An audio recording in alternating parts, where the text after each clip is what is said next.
Hi hello people, welcome back to our channel. మన ఛానల్లో కొన్ని రోజుల నుంచి ఎలాంటి వీడియోస్ అనేది నేను అప్లోడ్ చేయలేకపోయానండి.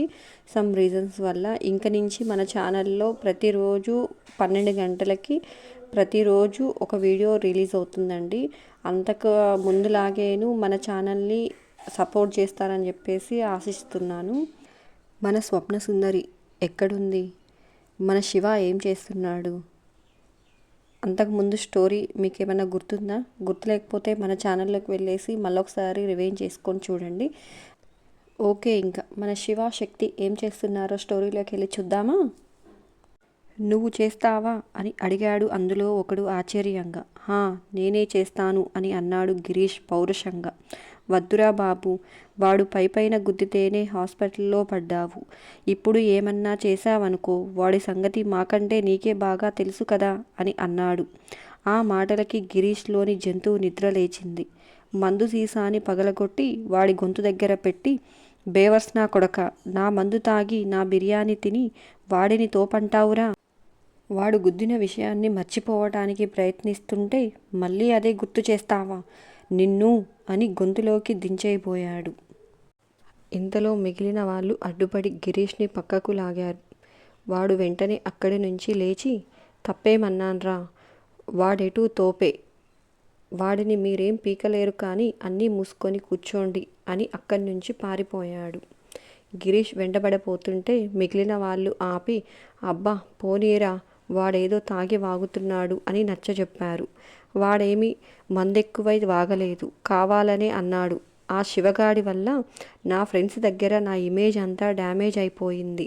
వాడిని అర్జెంటుగా ఏదో ఒకటి చేస్తే కానీ పోయిన నా ఇమేజ్ మళ్ళీ తిరిగి రాదు అని అనుకున్నాడు గిరీష్ మనసులో. పార్కులో వాతావరణం బాగుండేసరికి ఎంత సమయం అయిందో కూడా తెలియలేదు. చూస్తూ ఉండగానే సాయంత్రం అయిపోయింది. ఇద్దరు ఇంటికి వెళ్ళేసరికి గంటలో వస్తామన్నారు. ఇప్పటిదాకా ఎక్కడ తిరుగుతున్నారు అని అడిగింది శకుంతల. ఇంటికి వస్తూ ఉండగా దారిలో మా ఫ్రెండ్స్ కనిపించారు నాని. వాళ్ళతో మాట్లాడుతుంటే టైమే తెలియలేదు అని చెప్పాడు శివ. అమనాకంత్రి మొగుడా, టైంకి ఎలా గుర్తొస్తాయి ఇన్ని ఐడియాలు? నేనైతే ఒకటి చెప్పబోయి ఇంకొకటి చెప్పి మొత్తం రచ్చరచ్చ చేసేస్తాను అనుకుంది మనసులో శక్తి. శక్తి గదిలోకి వెళ్ళి ఫ్రెష్ అయి వచ్చి కిచెన్లోకి వెళ్ళి సునందాకి మిల్ దగ్గర జరిగిన విషయాలన్నీ పూసగుచ్చినట్లు చెప్పింది. అవన్నీ వింటున్న సునంద ఆశ్చర్యంగా అవునా అని అడిగింది. అవును అత్తయ్య అని అంది శక్తి స్నాక్స్ తింటూ. అయినా మీరెందుకు వెళ్ళారు శక్తి? దృష్టులకి దూరంగా ఉండాలని తెలుసుగా అని అంది సునంద. మేమెక్కడ వెళ్ళామత్తయ్య, ఆ మంత్రి పెద్ద కొడుకు విరాట్ లేడు, వాడు మా కాలేజీకి వచ్చి అని కాలేజీలో విరాట్ వాగిన వాగుడంతా సునందకి చెప్పబోయింది శక్తి. ఈలోపు శివ అక్కడికి వచ్చి, హా, వాడు కాలేజీకి వచ్చి మిల్ పడిపోయింది అని మమ్మల్ని భయపెట్టాలని చూశాడు. అందుకే కంగారుగా అక్కడికి వెళ్ళాం, అంతే కదే అని అన్నాడు శక్తి వైపు చూసి కళ్ళు తిప్పుతూ. శివ మొహంలోకి చూసి, హా, అందుకే వెళ్ళామత్తయ్య అని అంది శక్తి. ఎందుకైనా సరే మీరింక వాళ్ళ జోలికి వెళ్ళొద్దు, ఏంటి అర్థమయ్యిందా అని అంది సునంద పాలు తిరగబోస్తూ. సరే అన్నారు ఇద్దరు. ఇద్దరికి పాల గ్లాసు ఇస్తూ ఉండగానే బయట నుంచి శకుంతల పిలవడం విని, వస్తున్నాను అత్తయ్య అని హడావిడిగా పరిగెత్తుకుంటూ వెళ్ళింది సునంద. అత్తయ్య బయటకు వెళ్ళగానే, శివ, ఎందుకు అత్తయ్య గారికి నిజం చెప్పు నివ్వలేదు అని అడిగింది శక్తి.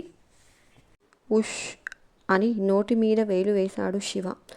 ఎందుకు అని సైగ చేసింది శక్తి. వాడి వాగుడు వింటే మమ్మీ భయపడిపోతుంది.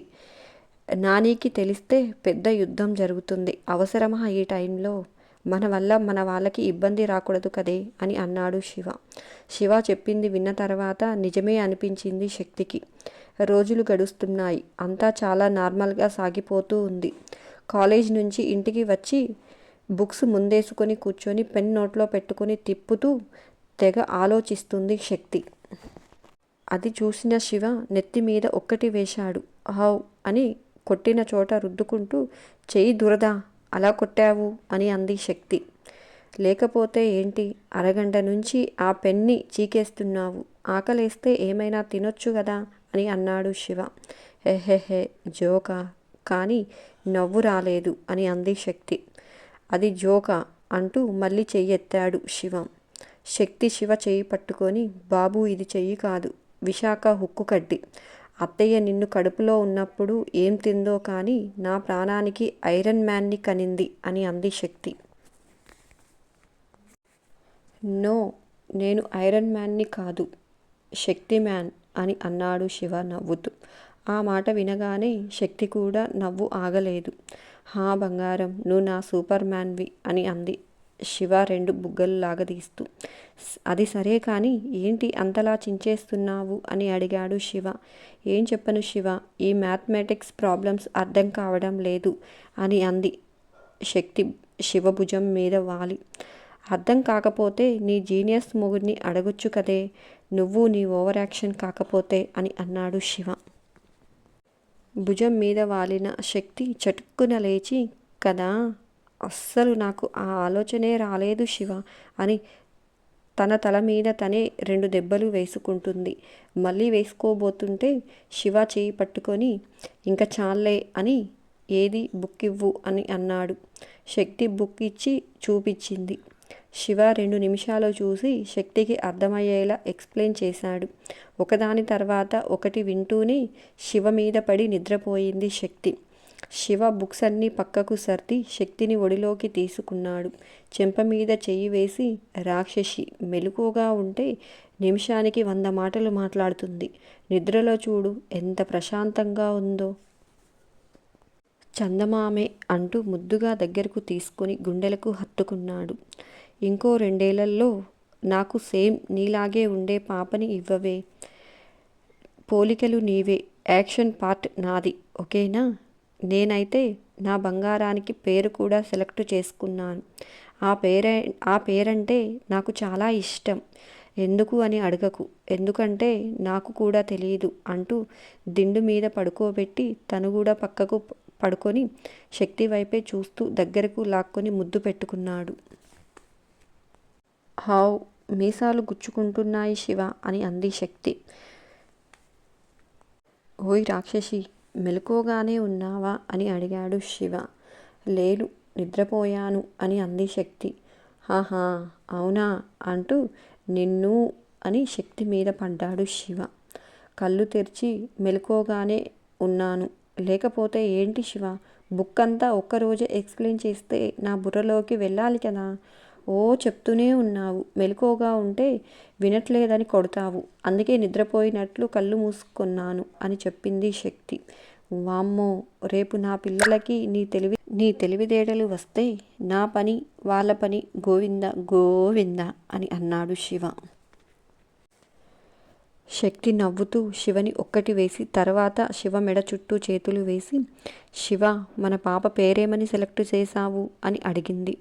అహహా, సీక్రెట్ రాక్షసి, చెప్పను అని అన్నాడు శివ. ప్లీజ్ శివ, చెప్పవా అంటూ గారాలు పోయింది శక్తి. శివ శక్తి బుగ్గలాగి, నువ్వెన్ని వేషాలు వేసినా నేను చెప్పనే రాక్షసి అన్నాడు నవ్వుతూ. హెహెహే అంటూ కోపంగా బ్లాంకెట్ ముసుగు వేసుకొని పడుకుంది శక్తి. శివ లోపల నవ్వుకుంటూనే లైట్ ఆఫ్ చేసి పడుకున్నాడు. ముసుగు తీసి, అయితే చెప్పవన్నమాట అని అంది శక్తి. చెప్పను, తెలుసుకోవాలని ఉంటే పాప బాబుకి చాలా చాలా గిఫ్ట్స్ ఇవ్వాల్సి ఉంటుంది. నేనేం చేసినా అడ్డు చెప్పకూడదు. దానికి ఓకే అంటే చెప్తాను అని అన్నాడు శివ. ఏం అవసరం లేదులే, నీ దగ్గరే దాచుకో, తర్వాత అయినా తెలుస్తుంది కదా, నాకేం తొందర లేదు అని మళ్ళీ ముసుగు వేసుకుని పడుకుంది శక్తి. రోజుటిలాగానే తెల్లవారింది. ఇద్దరూ రెడీ అయి కాలేజీకి బయలుదేరారు. శివ శక్తిని దించి వెళ్తూ ఎందుకో వెనక్కి తిరిగి చూశాడు. శక్తి తన వైపే చూస్తూ నిలబడి ఉండడం చూసి, ఏమైంది ఈరోజు, నా రాక్షసిని వదిలి వెళ్ళాలనిపించడం లేదు ఎందుకు అని అనుకున్నాడు మనసులో. వెళ్ళాలని లేకపోయినా బలవంతంగా స్టేషన్కి వెళ్ళిపోయాడు శివ. శక్తి కూడా క్లాస్కి వెళ్ళిపోయింది. క్లాసెస్ జరుగుతూ ఉండగానే సడన్గా 10 మంది క్లాస్లోకి చొరబడ్డారు. ముఖాలు కనిపించకుండా కర్చీఫ్స్ కట్టుకున్నారు. వాళ్ళు వచ్చేసరికి అందరూ భయపడి బయటకి పరుగులు తీశారు. శక్తి కూడా బయటకు వెళ్ళబోతూ ఉండగా ఒకడు చెయ్యి గట్టిగా పట్టుకున్నాడు. శక్తి వాడిని ఒక్క తన్ను తన్ని బయటకు పరిగెత్తింది. కంగారులో మెట్ల వైపు వెళ్లకుండా వేరే వైపుకు వెళ్ళింది. అందరూ తన వైపే పరిగెత్తుకుంటూ రావడం చూసి శక్తికి అనుమానం వచ్చింది. ఏం చెయ్యాలో అర్థం కాక ల్యాబ్లోకి వెళ్ళి డోర్ పెట్టుకునే లోపే అంతకు ముందు తన్నిన వాడు డోర్ నెట్టుకుని లోపలికి వచ్చి వాడే బోల్టు పెట్టేశాడు. ఏయ్, ఎవర్రా మీరు? నా వెంట ఎందుకు పడుతున్నారు అని అడిగింది శక్తి. అరే వా, నీ ధైర్యానికి హ్యాట్స్ ఆఫ్. నీ స్థానంలో గనుక వేరే అమ్మాయి ఉండి ఉంటే ఈ పాటికి ఏమనేదో తెలుసా? ప్లీజ్ నన్ను వదిలేయండి, నన్నేమి చేయకండి, మీ కాళ్ళు పట్టుకుంటాను, మీ చెల్లెల్లాంటి దాన్ని, దయతలిచి వదిలేయండి అని ఏడుస్తూ ప్రాధేయపడేవాళ్ళు అని అన్నాడు వ్యంగ్యంగా. అరేయ్ నువ్వా అని అంది శక్తి వాడి కళ్ళల్లోకి సూటిగా చూస్తూ. హా నేనేనే అని అన్నాడు గిరీష్ ముఖానికి ఉన్న కర్చీఫ్ తీస్తూ. మా ఆయనతో తన్నులు తిన్నా నీకు బుద్ధి రాలేదురా వెధవా. ఇప్పుడు నాకేమైనా అయిందనుకో, నీ మొత్తం ఫ్యామిలీని, నీ కుటుంబాన్ని పెట్రోల్ పోసి తగలబెట్టేస్తాడు. ఏంటి అర్థమయ్యిందా అని అంది శక్తి కోపంగా. అది మేం చూసుకుంటాంలే, నువ్వు మా గురించి దిగులు పడకు అంటూ శక్తి మీదకు రాబోయాడు గిరీష్. గిరీష్ని 2 చేతులతో బలంగా తోసి అక్కడి నుంచి పారిపోతుంటే పరిగెత్తుకుంటూ వచ్చి వెనుక నుంచి జడ పట్టుకున్నాడు. అబ్బా అంటూ శక్తి వెనకడుగు వేసింది. ఎక్కడికే పారిపోతున్నావు అని అంటూ శక్తి భుజం పట్టుకుని లాగేసరికి డ్రెస్ చిరిగిపోయింది. దానితో శక్తికి పట్టరాని కోపం వచ్చింది. రేయ్, నువ్వు మనిషివా మృగానివా? నువ్వు జనాల మధ్య ఉండాల్సిన వాడివి కాదురా, అడవిల్లోనో లేకపోతే మెంటల్ హాస్పిటల్లోనో ఉండాల్సిన వాడివి అని అంది. అసలు నా మృగత్వం ఎక్కడ చూసావే, నేనింకా మొదలు పెట్టందే అని అన్నాడు గిరీష్ వికృతంగా. శక్తి పక్కనే ఉన్న కెమికల్ బాటిల్ తీసుకుని దగ్గరకు రాకు, వచ్చావంటే మీద పోచేస్తాను అని అంది కోపంగా. శక్తి మాటలు లెక్క చేయకుండా ముందుకు వచ్చాడు గిరీష్. శక్తి ఒక్కో అడుగు వెనక్కి వస్తుంటే వాడు ముందుకు వస్తూనే ఉన్నాడు. మర్యాదగా చెప్తున్నా, నన్ను బయటకు వెళ్ళనివ్వు, లేకపోతే బెదిరించడం కాదు నిజంగానే పోసేస్తాను అని అంది. పోయవే, నేను కూడా చూస్తాను నీకెంత ధైర్యం ఉందో అంటూ ముందుకు వచ్చాడు గిరీష్. శివ ఎక్కడ ఉన్నావు? ప్లీజ్ త్వరగా నా దగ్గరకు రారా శివ, వీడు దగ్గరకు వచ్చేస్తున్నాడు, ఇప్పుడు నేనేం చేయాలి అని మనసులో భయపడుతుంది శక్తి. ఏంట్రా వచ్చిన దగ్గర నుంచి డల్గా ఉన్నావు, ఏమైంది అని అడిగాడు రాము. ఏమోరా, మనసులో ఎందుకో అలజడిగా ఉంది, ఏదో జరగరానిది జరుగుతున్నట్లుగా అనిపిస్తుంది అని అన్నాడు శివ. అబ్బా అలాంటిదేమీ ఉండదులేరా, నువ్వు లేనిపోనివి ఊహించుకొని అనవసరంగా కంగారు పడకు అని అన్నాడు రాము. ఇంతలో ఇంకో స్నేహితుడు సాగర్ పరిగెత్తుకుంటూ వచ్చి, అరే శివ, కాలేజీలోకి ఎవరో ముసుగు వేసుకొని వచ్చి శక్తి వెంట పడ్డారంట్రా, తను వాళ్ళ నుంచి తప్పించుకొని ల్యాబ్లోకి వెళ్తే అందులో ఒకడు లోపలికి వెళ్ళి బోల్టు వేశాడంట, మా చెల్లి ఫోన్ చేసింది అని చెప్పగానే శివ రామ్ దగ్గర బైక్ కీస్ తీసుకుని బైక్ దగ్గరకు పరిగెత్తుకుంటూనే ప్రభాకర్కి ఫోన్ చేశాడు. ఆయన ఫోన్ లిఫ్ట్ చేయగానే విషయం చెప్పి, బాబాయ్ మీరు వెళ్ళి డోర్ పగలకొట్టండి ఫస్ట్ అని చెప్పాడు శివ. నేను కాలేజీకి వెళ్తున్నాను నాన్న, నువ్వేం కంగారు పడకు అని చెప్తూనే కాలేజీకి బయలుదేరాడు ప్రభాకర్.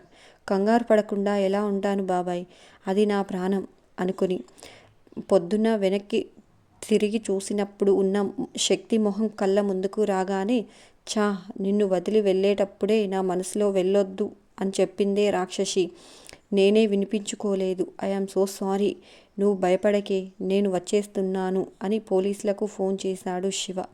అప్పటికే ప్రిన్సిపల్ ఫోన్ చేయడంతో కాలేజీకి బయలుదేరారు పోలీసులు.